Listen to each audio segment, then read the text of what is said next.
Hey guys, what's up? Welcome back to another exciting update from the advanced server. Today we've got some big news featuring Selena, Karrie, and even the mighty lord itself. First up, Selena's Abyssal Arrow just got deadlier in the update. Its travel speed is now faster, making it harder for enemies to dodge.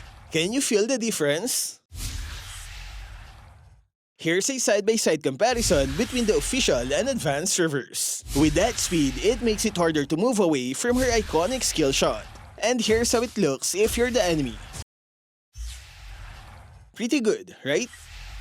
But wait, there's more. Her first skill's range in the Abyssal form has been greatly increased. Now you can jump on enemies from further away with her enhanced basic attack. On the old version, you have to be pretty close to hit your target, but now it's like a mini dash. There's also the faster dash on her second skill. Next is the maximum stun duration, which is now at 2.5 seconds. It's better compared last week where it was set at 2 seconds. It still feels like an eternity if you get hit.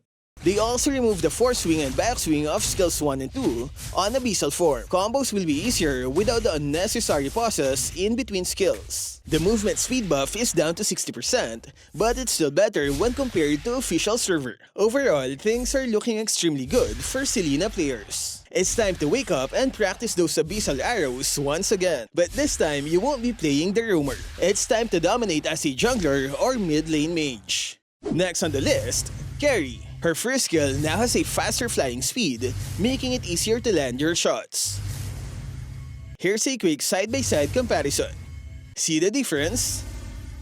Calling all Rafaela players, your spammable second skill is back. The cooldown is shortened, letting you spam for that sweet movement boost every few seconds. And yes, her resurrection skill remains untouched. Isn't that great news? Next is the nerf on Harith. The developer said his damage output has been increased too much. To fix this, they'll slightly nerf his enhanced basic attack from his second skill.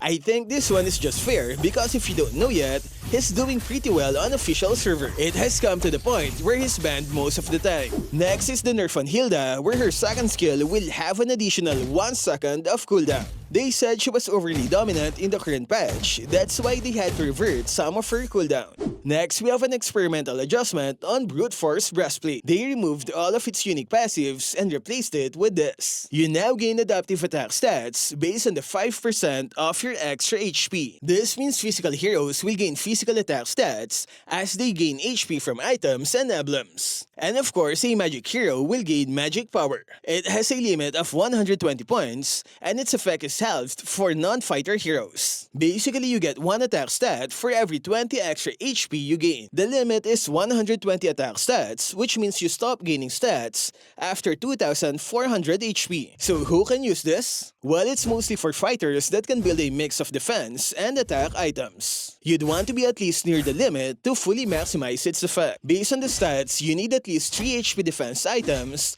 and that includes Brute Force itself. Get this 3 and you'll have an extra 102 physical attack. Not bad, right?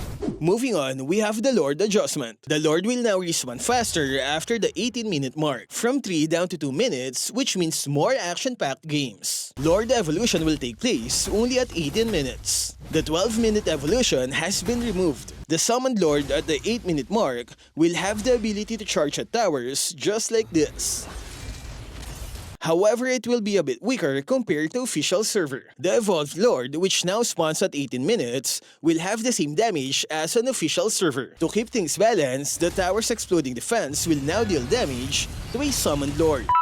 On official server, only minions are affected by the explosion. The developers said these changes were made because the early summoned lords are barely making an impact between the 8 to 12-minute mark. So yeah, expect a more action-packed, objective-oriented games once this update is released. Last one is the medal award optimization. The thresholds for gold medals are changed, making them harder to obtain. Regardless if you win or lose, once you exceed the threshold, you will gain a gold medal.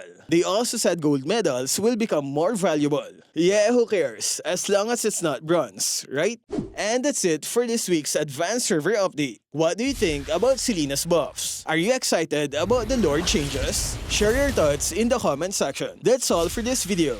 Stay safe and thank you for watching.